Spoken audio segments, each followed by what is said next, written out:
Mom, where are you? I just got home from my night shift and I don't see you anywhere.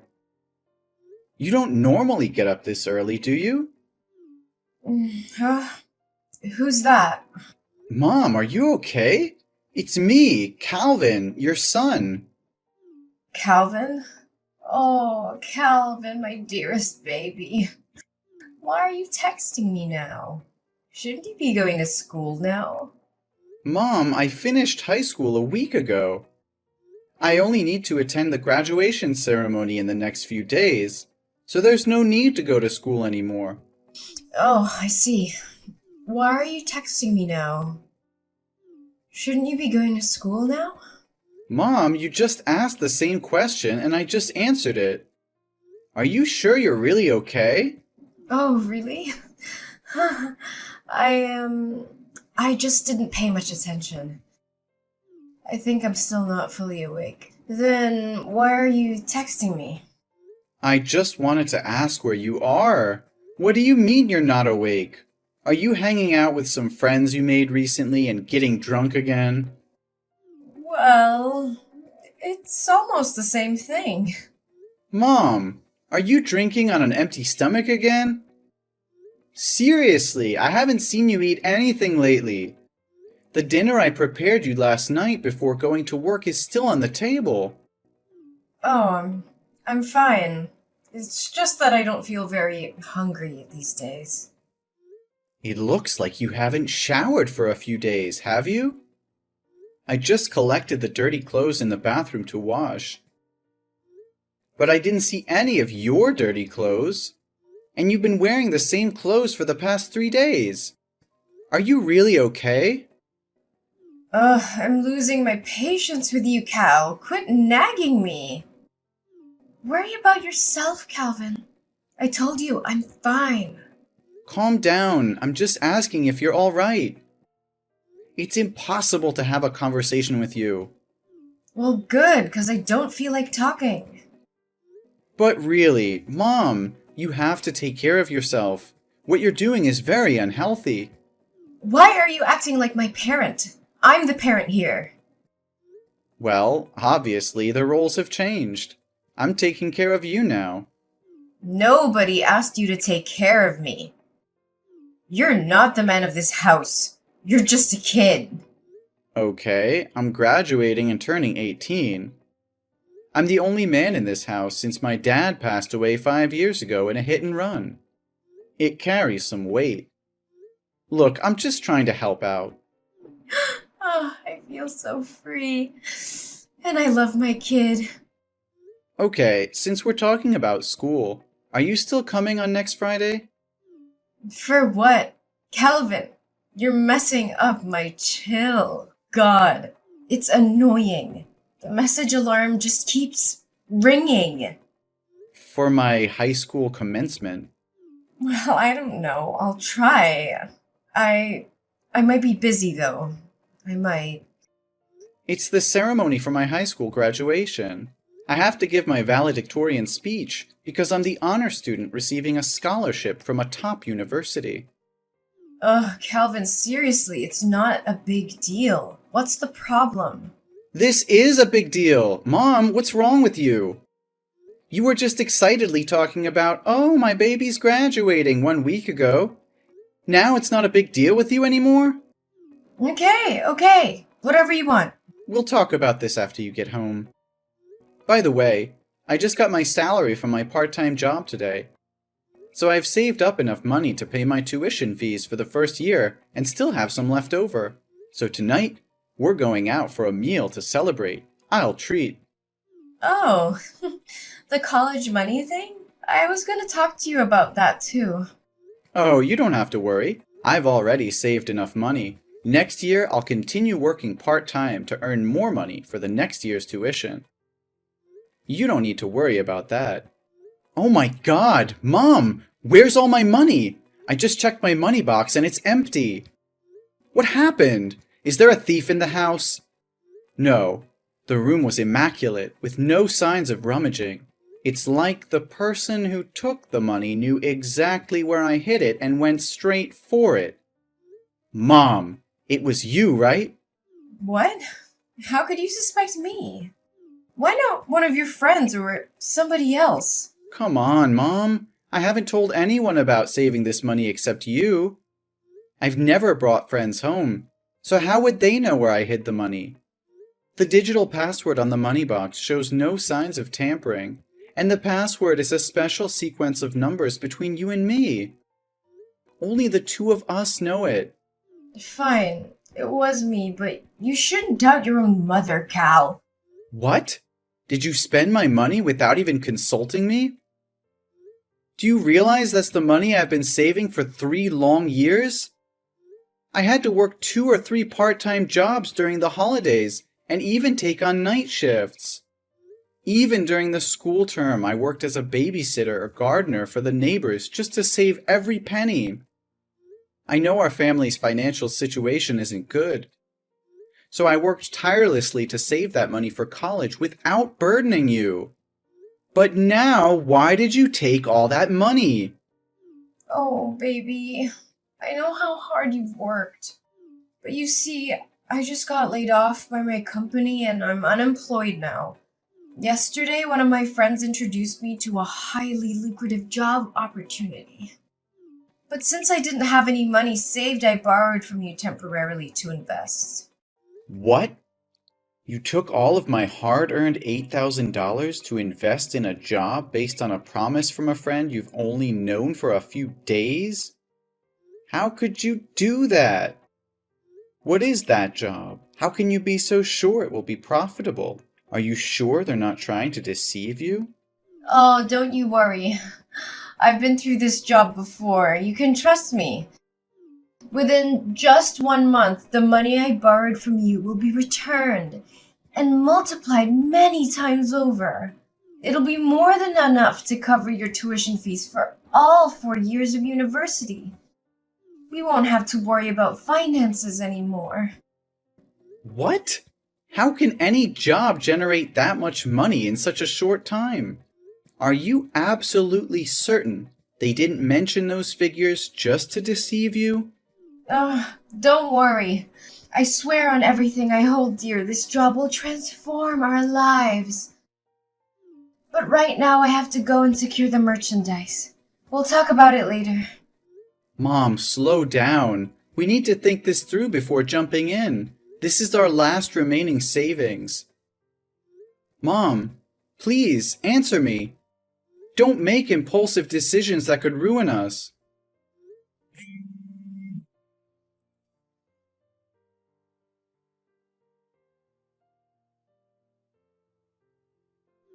Hey, Cal? Have you delivered all the packs I asked for? My customers are placing more orders, so I need to go and import more goods to sell. It's incredible. It's only been 3 days and I've already doubled my profits. Yes, Mom. But I'm really curious. What are you selling that has so many people buying it at such high prices? Each small pack is worth a few $100s. And your customers?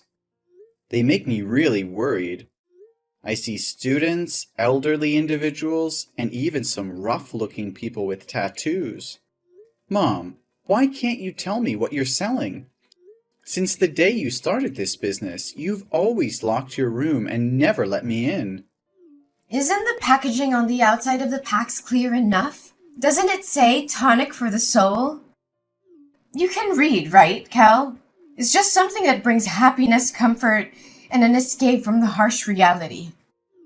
There's nothing to worry about. The product is just quite expensive, so I lock my room to prevent theft. You're overthinking things. Mom, I'm not buying it anymore. I've checked all the pharmacies around here, but I couldn't find any such supplements. Besides, you don't have a pharmacy degree or any knowledge of chemistry to be selling medicine. Mom, let's be honest, what are you really selling? Also, the people I've been delivering to lately bear a striking resemblance to you. They all have needle marks on their arms, just like you. What are you talking about? Needle marks? You're spouting nonsense. Mom, there's no need to hide anymore. I've already seen it. These days, whenever I'm at home, You wear sleeveless tops or jackets, even in the middle of summer. I became extremely curious and suspicious, as if you were hiding something. Do you remember 2 days ago when I unexpectedly came home? You took off your jacket, but when you noticed me, your immediate reaction was to cover your biceps. But I saw it, Mom. I even found a needle stained with blood in the trash bin. You're being overly sensitive. Those marks on my hands are simply mosquito bites. Needles? Syringes? They certainly aren't mine. Some scoundrel must have thrown it in our garbage bag. Mom, are you kidding me? So now you expect me to believe that someone broke into our house just to throw a used needle in the trash? What kind of excuse is that? It's more absurd than anything I've ever heard. Ugh! Sometimes I wish you weren't so intelligent, Cal. Fine. I know that what I'm about to say will change the way you look at me for the rest of your life. You'll judge me, criticize me, and stigmatize me. I'm sure of it. Mom, what's going on? Why does it sound so serious? I promise no matter what it is, I'll always love you and stand by your side. Well, let's see. I'm an addict, Calvin. It's been going on for the past 3 months. Those times I said I was looking out for a job, there were actually moments when I was buying drugs and getting high on a street corner before returning home. And those times I said I was out drinking with new friends, they were the people selling me drugs. And I was high until you texted me. What? You're using drugs? How is that possible? You've always taught me that drugs are poison, that they destroy the human body in the most dangerous ways. You warned me never to listen to friends or anyone who suggested trying them. Not even once. You said addicts are selfish, self-centered, useless, and beyond help. How can you be like this now? It must be because of those bad friends you've made recently. Give me their addresses, and I'll make them pay. No, Calvin. It's not their fault. It's me. I couldn't control myself, and I relapsed. All those terrible words I used before, they were the words I had for myself. I wanted to change, to be a good mother, but in the end, I fell back into that sinful path. What? A relapse? But have you ever used drugs before? Why haven't I noticed any signs all these years? Yes, Calvin, that's right. It's a secret I wanted to take to the grave so you wouldn't have to know. The truth is, I've been battling addiction since I was 14 years old. When your grandparents divorced when I was young, no matter where I lived, they were often away on business trips. That left me with a lot of freedom and the pocket money they gave me. It was a recipe for disaster. I made a friend, someone I thought was amazing, and we had a lot of fun together. But one day when I went to her house, I met her mother. She was an addict, and she offered me my first Oxycontin. She simply said, "You should try it." And what happened? Please tell me you refused. I wish I did, honey. But I was curious at the time, so I took a pill. The thought that crossed my mind was, I want to feel like this for the rest of my life. It was the perfect escape for me. And from that moment on, I spiraled into addiction, using all the money my parents gave me to buy drugs every day. But then they found out I was high in my room, so they cut off my funds. But the grip of addiction was unbearable, so I became a drug dealer for my friend's mother in exchange for my own supply. For 6 years since I first tasted the allure of drugs, I tried various stimulants, from heroin to synthetic substances. And during that time, I mistakenly believed I was living in heaven. But you said you'd recovered from addiction. What happened, Mom? That's true. Something heartbreaking happened that jolted me awake from my complacency. My best friend died of an overdose right before my eyes, and I was too high at the time to help her. By the time I regained my senses and called for an ambulance, it was already too late. I blame myself every day because I introduced her to drugs. Despite growing up with an addicted mother, she fought hard not to become like her. But it was my influence that led her down that path. I was desperate at that time and got caught by the police, who sent me to a youth rehab center. It was there that I met your father. How was my dad? I thought you met him while he was working as a doctor at the local hospital. Why did you meet him in rehab? Your father was actually an intern at the rehab facility that year. Unlike others, he didn't treat addicts like me as scum. He was compassionate and supportive throughout my recovery journey. We grew close, and he became my beacon of hope. Since then, I have stayed away from drugs.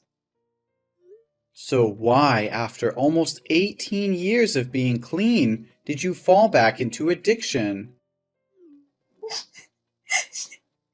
After your father passed away, I fell into a deep depression. Feeling unloved and contemplating suicide. The thought of leaving you alone in this world held me back.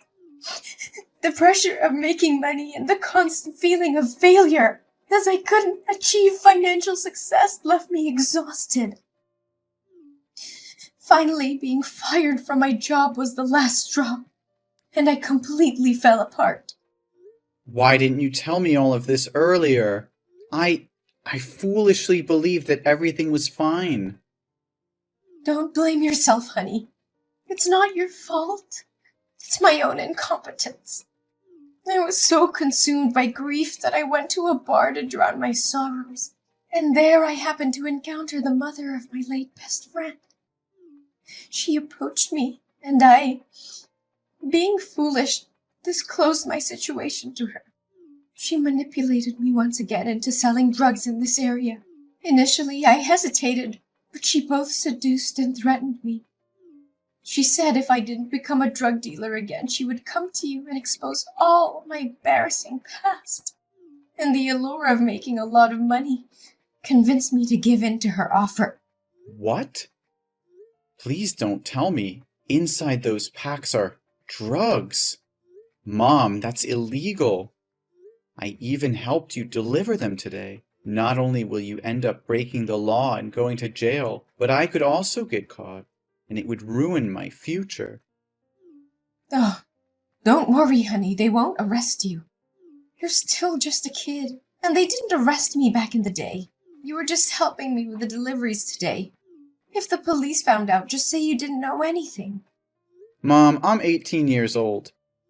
I'm an adult, and I'm old enough to face the consequences of my actions with the law. What? No way. I always thought of you as just a kid. What should I do? I've not only shattered my image as a good mother, but I've also jeopardized your future. I never wanted this for us, Calvin. I never wanted to be an addict, but I couldn't escape its clutches. I'm so sorry for failing you, for failing as a mother. I know it's unforgivable, but I did it out of desperation. The addiction consumed me and I lost sight of everything else. I thought I could handle it, that I could hide it from you and protect you from this darkness. But I failed, and now everything is falling apart. Mom, I can see the desperation in your eyes, but giving up is not an option. We can't let despair consume us. We have to fight for a better future, for your well-being, and for our relationship. We need to confront this head-on and seek help. Rehab can provide the support you need to overcome your addiction once again. Calvin, I just don't see a way out of this darkness. The weight of guilt, shame, and the realization of the pain I've caused is crushing me. How can I ever face myself, let alone society? I know it feels overwhelming right now, but we can't let despair dictate our choices. We have to confront the consequences of our actions and seek help. It's the only way to break free from this cycle and find redemption. Redemption? Do you really believe it's possible for someone like me? I've betrayed everything I stood for, everything I taught you. How can I ever make amends for that? Mom, redemption is not about erasing the past or pretending it didn't happen.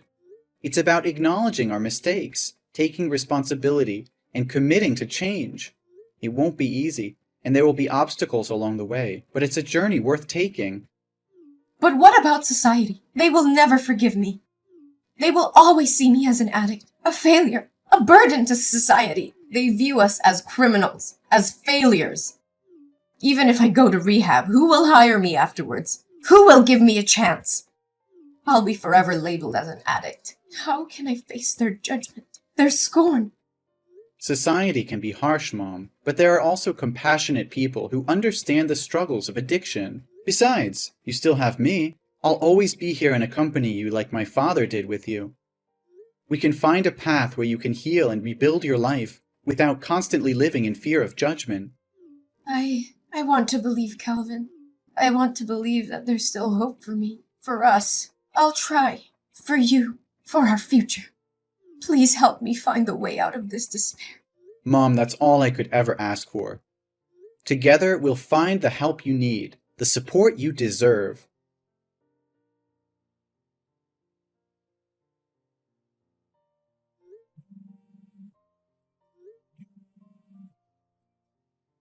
Mom, where are you? Mom? The hospital just called me and said you ran away. Where did you go? You just escaped death. Calvin, I'm sorry. I'm really sorry. I couldn't contain myself. I never wanted this, Calvin. I never wanted to go down this path again. But the pain, the emptiness inside me grew so intense that I found myself drowning in desperation. I thought I could handle it, that I could find an escape. And then the devil's whispers echoed in my ears, tempting me with false promises of relief.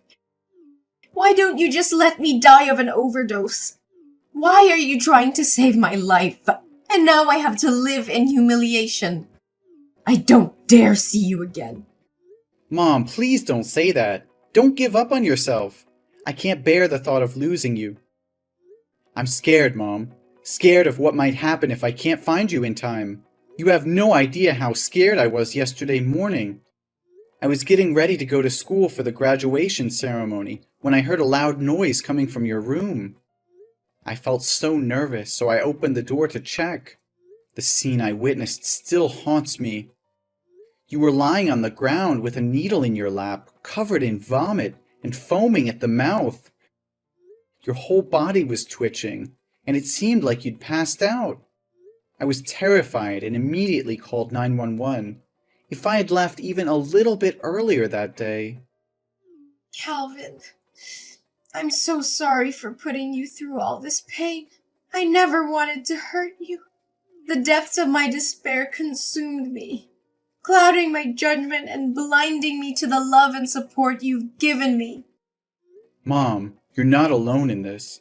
I know it's hard, but we can fight through it together. Your life is worth living, worth fighting for. I won't let you slip away into darkness. Please, let me help you. Help me? Calvin, I'm beyond help. I've let you down, failed as a mother, and now I'm dragging you into the depths of my own despair. I can't bear to see you suffer because of me. No, Mom, you haven't failed me. We all make mistakes, and I refuse to believe that this defines who you are. You're so much more than your addiction. You're my mother, the one who raised me, loved me, and supported me. I can't abandon you now, not when you need me the most. But Calvin, don't you see? I'm trapped in this vicious cycle. Every time I try to escape, it pulls me back in. I can't bear the pain, the shame, and the weight of my own mistakes. It feels like there's no way out. Mom, I can't just stand by and watch you carry this burden alone. The guilt and shame will eat you alive, and I can't let that happen. We have to go to the police together, confess everything, and reveal who provided you with those drugs. We can't let them get away with destroying our lives. No, Calvin! I won't let you sacrifice your future for me. You deserve a chance at a normal life. free from the consequences of my actions. I can't bear to see you suffer because of my mistakes. I'm already drowning in guilt, and I can't drag you down with me. You think I care about a normal life? Mom, all I care about is you. We're a family, and families stick together no matter what. I won't let you face this alone. We'll face the judgment, the discrimination, and the consequences together. I won't abandon you in your darkest hour. Calvin, you don't understand. Society will never accept us. We'll be branded as criminals, as addicts, and it will haunt us for the rest of our lives. I can't bear to see you suffer because of my mistakes. I want better for you, a chance to break free from the cycle of pain. Better for me? Do you think I'll ever be better if I abandon you now? We can't escape our past, Mom. It will always haunt us, no matter how much we try to hide. The only way to truly move forward is to face it head on, to take responsibility for our actions. You think there's still hope for me? Look at me, Calvin. I'm a broken, hopeless mess. It's too late for me, Calvin. I'm tainted, damaged beyond repair. But you still have a chance. You're young, talented, and full of potential. Save yourself and leave me behind. It's the only way for you to have a future worth fighting for.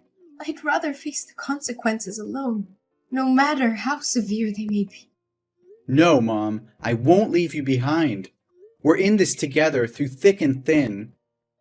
I can't imagine a future without you, and I won't let you give up on yourself.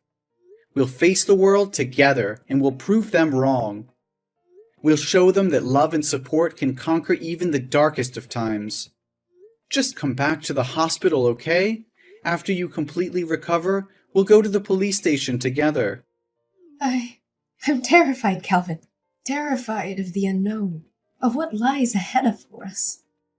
But seeing the determination in your eyes, the unwavering love you have for me, gives me a glimmer of hope. Maybe, just maybe, we can find a way to rebuild our shattered lives together. Let's face this storm, hand in hand, and never let go.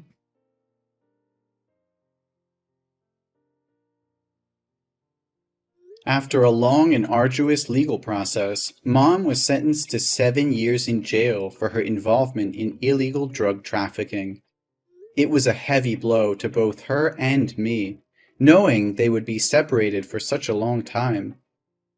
However, there was a glimmer of hope amidst the darkness.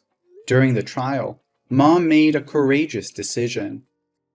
She decided to reveal the identity of the leader of the drug ring, providing crucial information to the authorities. Her willingness to cooperate and assist in dismantling the operation earned her a reduction in her sentence. Instead of serving the full 7 years, her sentence was reduced to 5 years. As for me, the court recognized my genuine remorse, and the fact that I had been caught up in my mother's desperate struggle. Despite my involvement in transporting drugs, the judge saw potential for my rehabilitation and granted me a suspended sentence of 1 year, giving me a chance to turn my life around. The sentencing was bittersweet, as we knew we would be apart for a considerable period. But it was also a turning point, a chance for us to rebuild our lives and make amends. We held on to the hope of a brighter future, even in the face of adversity. While Mom served her time behind bars, I dedicated myself to self-improvement. I pursued education and counseling, determined to break free from the shadows of the past. I surrounded myself with positive influences and used my experience to raise awareness about the dangers of drug addiction. As the day of my mom's release approached, I eagerly awaited her return. I had grown into a responsible and compassionate young adult, ready to support her transition back into society. Together, we embraced the second chance life had given us, determined to make the most of it.